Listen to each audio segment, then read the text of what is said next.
Welcome to the fourth session of our co-production webinar series. And today we're going to be focusing on the common challenges faced by people and organisations when embedding co-production and exploring practical ways to overcome them. So yeah, thank you so much for joining us. As I always say, whether you know a lot about co-production already or you've just heard about it and you want to know more, you're very welcome in today's session. Just a bit of housekeeping before we start. So we're using Zoom webinar today, and what that means is you're basically in a bit of a different room as the viewers, but you should hopefully be able to see and hear the panelists on the screen. We won't be doing a Q&A today, but I will pop my email in the chat in case you have any follow-up questions, and I can always direct you to any of our panelists as well. We have a British Sign Language interpreter with us today who's on screen alongside the other panelists. You do have the option of clicking Interpreter on the bottom bar, which will bring her up in a bit of a separate window, which you can resize or move if that's easier for you. We also have closed captions enabled, so you can click on the CC button below to bring those up.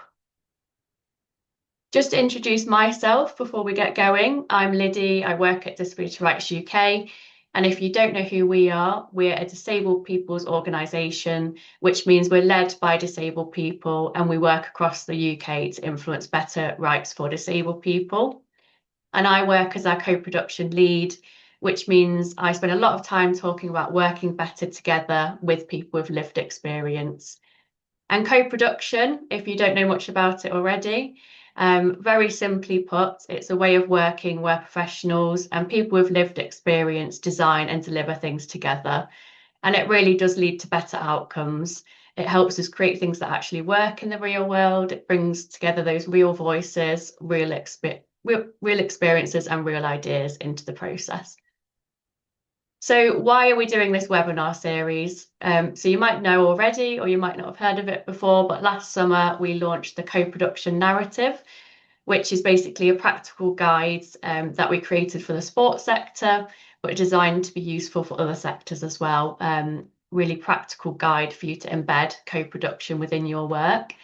And we had a really good response to the launch, but as I'm sure a lot of you will be familiar with, once you launch resources, sometimes they can be quite easily forgotten about. And we really wanted to keep momentum going and keep the narrative alive, which is why we've co-produced this webinar series. I will put the link in the chat just so you can have a look, maybe after this session, if you want to have a little browse of the guide. So these webinars are going to be really short, really focused, only around 30 minutes long. So hopefully they'll be easier for you to fit into your schedules. And we also have a really short poll at the end. This is to collect feedback. So please can ask that you fill this in. It only takes a minute or two, and it means we can continue to develop resources and deliver webinars like this. So today we're really excited to be joined by members of the team from the Moving Social Work programme. This is a programme that supports both trainee and qualified social workers to promote physical activity with and for disabled people. The programme itself is fully co-produced. It brings together social workers, academics, students, carers and disabled people. And it's a fantastic real-world example of co-production in practice. We're really excited to share some of the learning that's emerged from it, specifically around how they've overcome some of those common challenges. And also really exciting that this week is Social Work Week. So yeah, really excited to have the Moving Social Work team with us to celebrate that today. So thank you again for joining us, and we'll get started. So we're going to go around and do some introductions, and then we're going to dive into some questions. So I'll go around my screen and get the panel to introduce themselves first. So Brett, you're first on my screen. Do you want to introduce yourself? And thank you, and good morning, everybody, and thanks for joining us. My name's Brett. I'm a professor of disability and physical activity at Durham University. Thank you very much, Brett. Alex, do you want to go? Hi everyone, it's lovely to be here. I'm Alex Summer. I'm a senior lecturer in social work from the University of Sunderland, and I'm a member of the Moving Social Work co-production group. Thank you very much. Amajit? Morning, everyone. Thank you for joining us. My name's Amajit. I am the Moving Social Work Programme Manager and I work within Disability Rights UK. Thank you, Amajit. And Sarah.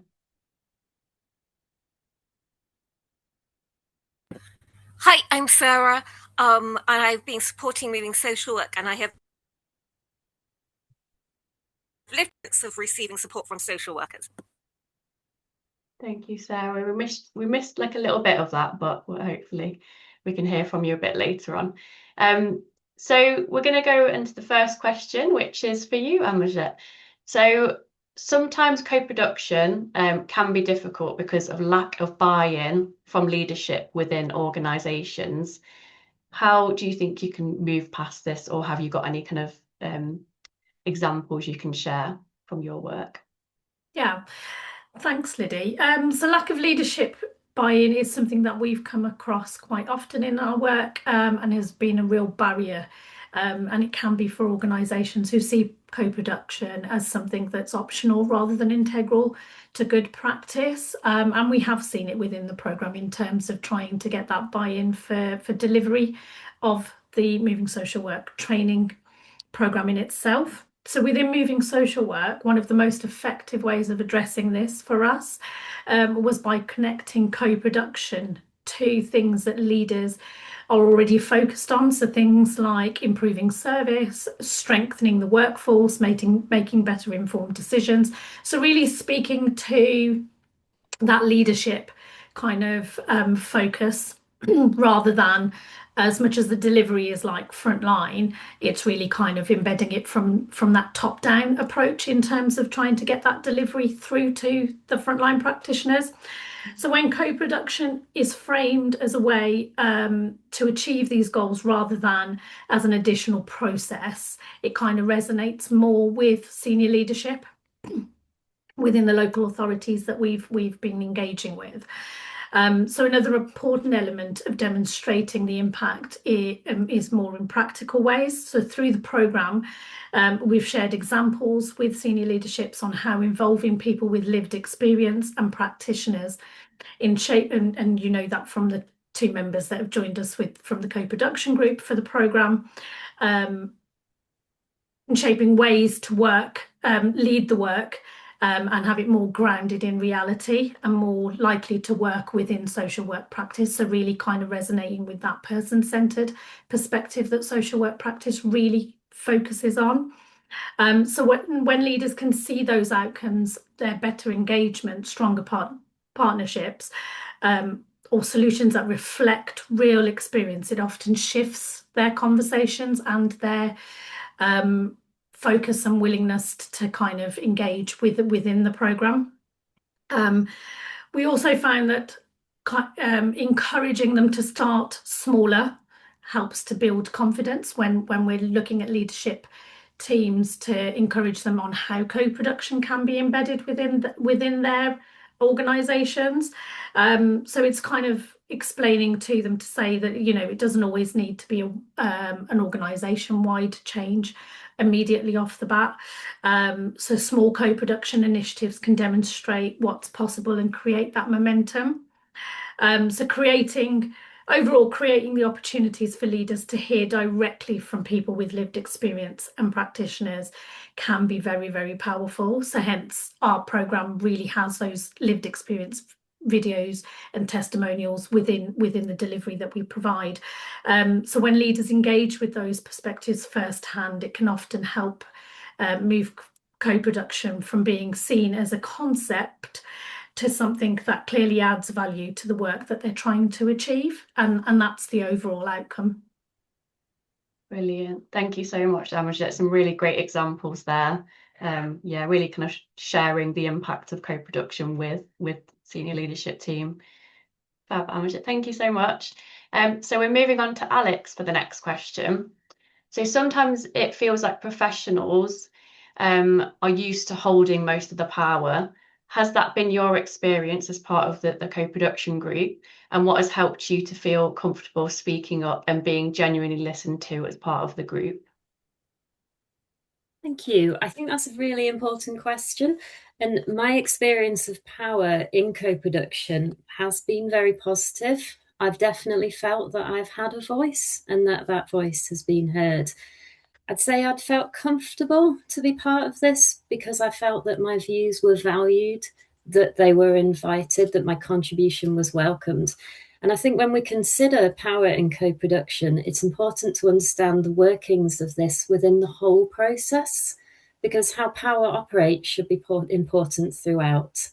So group members should be empowered to bring their contributions into this process and to be supported to identify and recognize the strengths as group members that they bring to this. I think in co-production, understanding the power behind a decision needs an appreciation also of how that decision was reached. So how did we get there? What led to this? So understanding that while the result is the end, power was present and shared from the beginning. Thank you. Thanks so much, Alex. Yeah, shows the importance of that, having that feedback loop as well. Definitely. Yeah. So Brett, we're moving on to you for the next question. So there are some occasions where we might not have enough budget to pay for people's time on co-production. How can we involve people if we feel we don't have the resources available? Yeah, this is, of course, a common challenge for us all. So, if I can break that down into 3 points and then hopefully provide an example of how it might look like in action. Of course, when we don't have these resources, we need to, first point is to expand upon what we consider resources. So, I think as part of the co-production groups or the teams, the people with lived experience that are part of it, we first need to ask the question, what's meaningful and useful and achievable, because we don't want to let people down, for people to be able to do. And I think as secondly, on part of that, we need to ask questions about resources and what might be beneficial for them and what is not only achievable, but for them at the very beginning of a project to recognize, in terms of the honesty, so that they can make informed decisions about, yes, they want to join, and also how they might be able to use these different resources. But how will we get at that question at the very beginning about what resources might be beneficial, achievable, and meaningful for you? I think the first question starts with, well, what assets does everybody hold in this group? And what also might be some gaps that we want to fill? And so I'll give you just one brief example, and it was with a group of disabled young children and young adults. And what their teacher and them wanted was not financial remuneration. What they wanted was to be able to use this project to do better coursework, to improve their CV, to know how to, for example, get into university. So they used me as the resource to go into the school, to give them the insider tips about how they can go into universities, to give them insider tips about how to do good coursework, and also give insider tips about how they might volunteer in meaningful ways, and to set up pathways for some of them to be able to volunteer in meaningful ways that was building upon their assets, and they could grow to be great, even better human beings. So all of that is really about reciprocity. And that, of course, comes for a cost for the person leading the project, but nonetheless, that's an important part of the resource. Thank you, Brett. Really liked that example as well of, just thinking outside the box a bit about what other people can get out of it. That's great, thank you. So over to you, Sarah, for the next question. So making the space process and communication accessible can often be a real challenge. From your own experience as a group member, have you come across any accessibility barriers, and what has helped you to work through them? Yes, I remember one epic example was when I was in hospital, as a co-production member, and I didn't have access to a computer to join the remote meeting. So what the facilitator did, and this was a really epic thing, was they actually used to ring me on the ward patient telephone, and they would actually use their phone so that everyone in the virtual meeting, which they connected to on their computer, could hear me. So that was not the most convenient thing for them, And it was very interesting to spend an hour just stood up in a phone, in a little closeted phone booth talking, but it meant I could contribute even though I didn't have any digital access. So it's kind of like where there's a will, there's a way. There can be barriers. However, people can usually use their common sense and whatever resources they are to get around them, if they really want to. That's great. Thank you for sharing that example, Sarah. And yeah, it just goes to show how many ways we can engage people if, like you said, we spend that time to really dedicate to it. Brilliant. Thank you for that. So who are we on to next? We're back to you, Alex. So there are sometimes times when people in the group don't agree or see things differently. From your point of view, how do you work through these disagreements? Well, I'm not sure we've had to work through a disagreement. I think we're all very respectful of each other's views, but there is variation in those views. When I first got involved in the co-production, I have to admit I was a little intrigued. How's it going to work if everyone doesn't agree, if we don't all think the same thing? But it does work, because I think actually a benefit of co-production can be that people don't always have the same views. And that process of navigating these, of still getting to an outcome, you just get a sense of the richness of the narrative that got us there. And in conversation, people don't always agree. So I might suggest something, someone else suggests something else. Perhaps they're coming at it from a different angle. And I might think that's a good point. I agree with you. Or I might think that's your view, but I'm going to stick with mine. Whose views make it into the final outcome or the end result? I think that was what really intrigued me about co-production. So how it didn't look tokenistic or risk someone feeling that they were unheard if they suggested something and it didn't happen. People might think, well, what was the point? Why did they ask? But what I've experienced in the co-production group is actually that all views matter. And all views contribute to that process that enabled us to reach the outcome. So yes, there might have been disagreements, but in my experience, if the process works as it should, then all views make it into the final outcome or the end result, because they all contributed to the journey that got us there. And I think it's really important that group members are valued and supported as needed to see their value in that journey, including in the disagreements. Thank you. Thank you, Alex. And yeah, this one comes up quite a lot around kind of those challenges of co-production. And I think one thing I often say as well is don't be scared of those disagreements, because it often means you've created that more comfortable space where people feel like they can voice their opinions and feel comfortable to do so. Thank you for that. So back to you, Amajit, for the next one.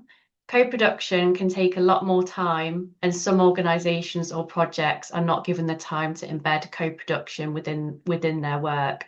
How do you manage time constraints? Thank you. It's true, co-production can take a lot more time, and that's a reality most organisations face.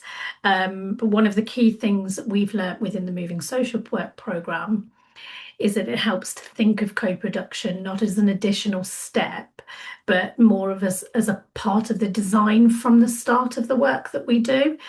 So it's very much in the forefront of every stage of the programme as we've gone through, that we're very much thinking ahead. So how does that fit within co-production? How can we weave that in and ensure that it's integral to the work that we do?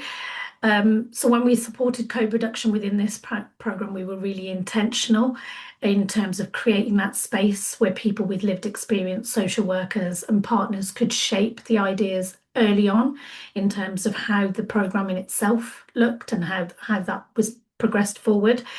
So that might have been through like collaborative workshops, feedback sessions. So while it does take time up front, what we did find was that often it saved time later. So when people are involved early, you're less likely to develop something that then needs significant reworking because it doesn't quite fit the practice or the people's, the lived experience voice and that kind of experience in them. That's what we wanted to be able to resonate in all the work that we've done. Another helpful approach was about being realistic about where co-production adds the most value. So not every decision required the same level of collaboration. And when it comes across to areas that affect practice, service experience, or outcomes for people, that's where we prioritise co-production approaches. So just being mindful that it's not something that we need to have in every decision. Because yes, that would slow down the process of progressing, especially in terms of moving social work, the programme actions forward. So it was really about kind of balancing the two.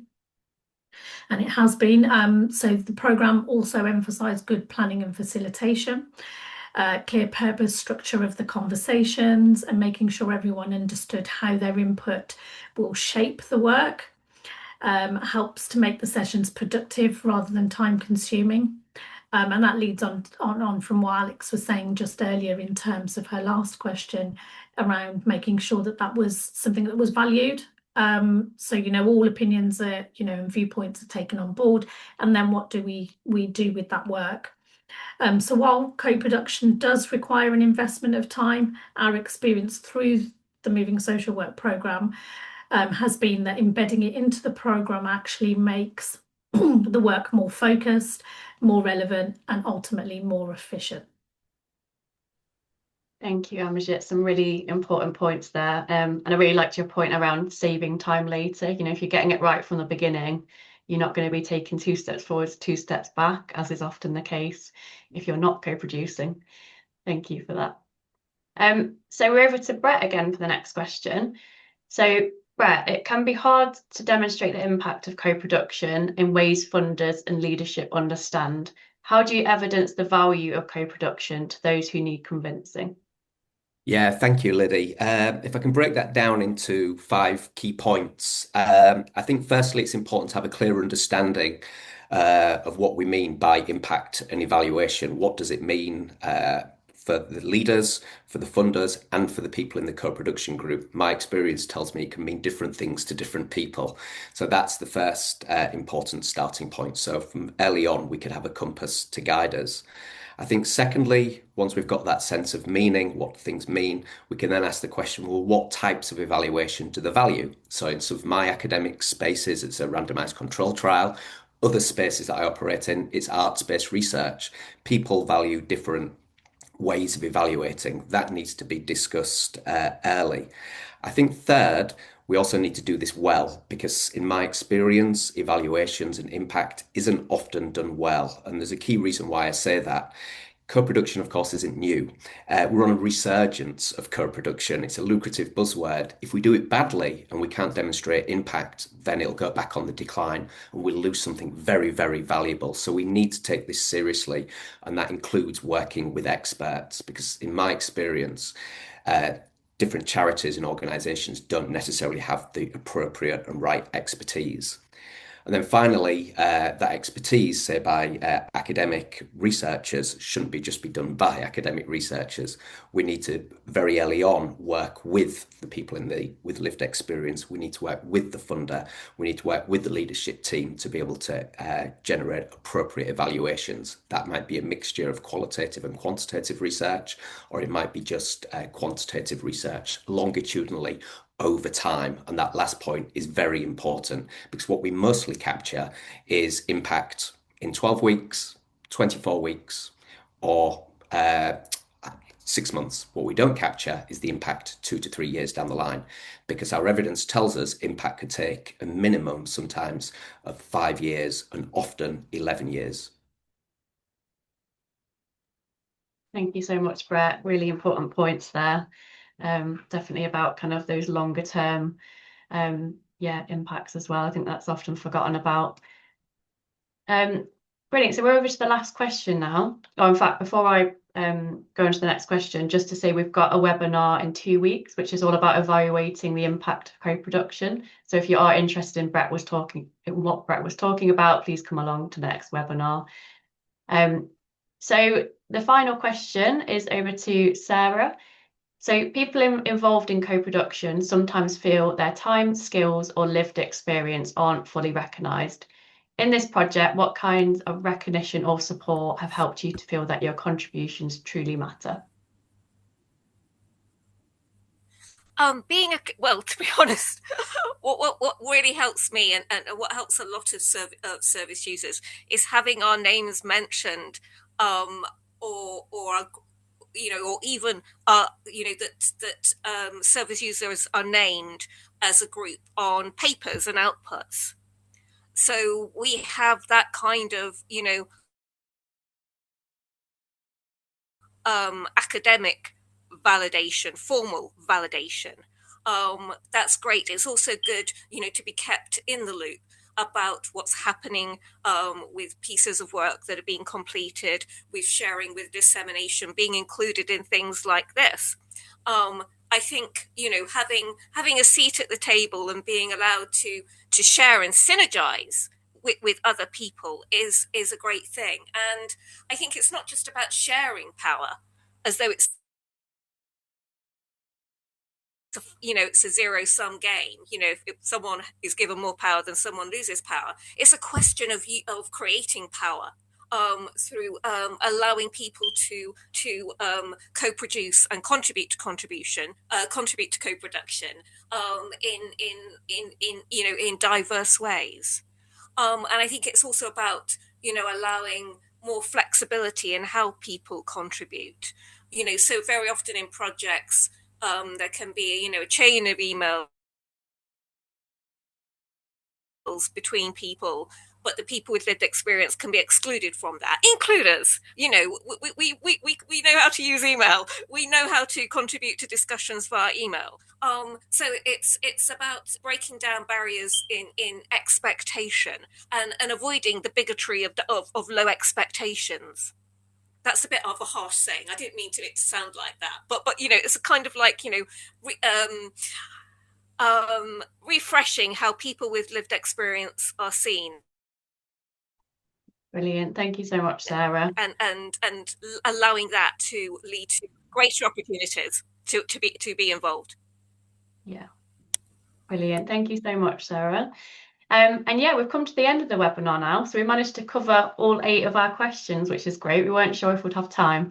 So I'm glad we got to talk through all of them. And thank you so much for joining us. Thank you to our panelists for sharing their honest reflections as well. It's not always easy to talk about the challenges, but hopefully it's given you some ideas of how you might be able to overcome some of these common barriers as part of your work. So I'm just going to load up the poll if you've got a couple of minutes just to stay and answer just 4 questions. It should only take a minute or so. And this really helps us to be able to continue to create resources and to create webinars like this as well. And if you have any follow-up questions, please feel free to get in touch. I'll just put my email in the chat now. And like I mentioned, we've got another webinar in 2 weeks' time, which is all about evaluating the impact of co-production. So it'd be great to see you there as well if you have the time. But thank you again for being part of this conversation, and I hope you have a lovely rest of the day. Bye, everyone. Bye, everyone, and thank you. Bye-bye. Thank you very much. Bye. Thank you. Bye.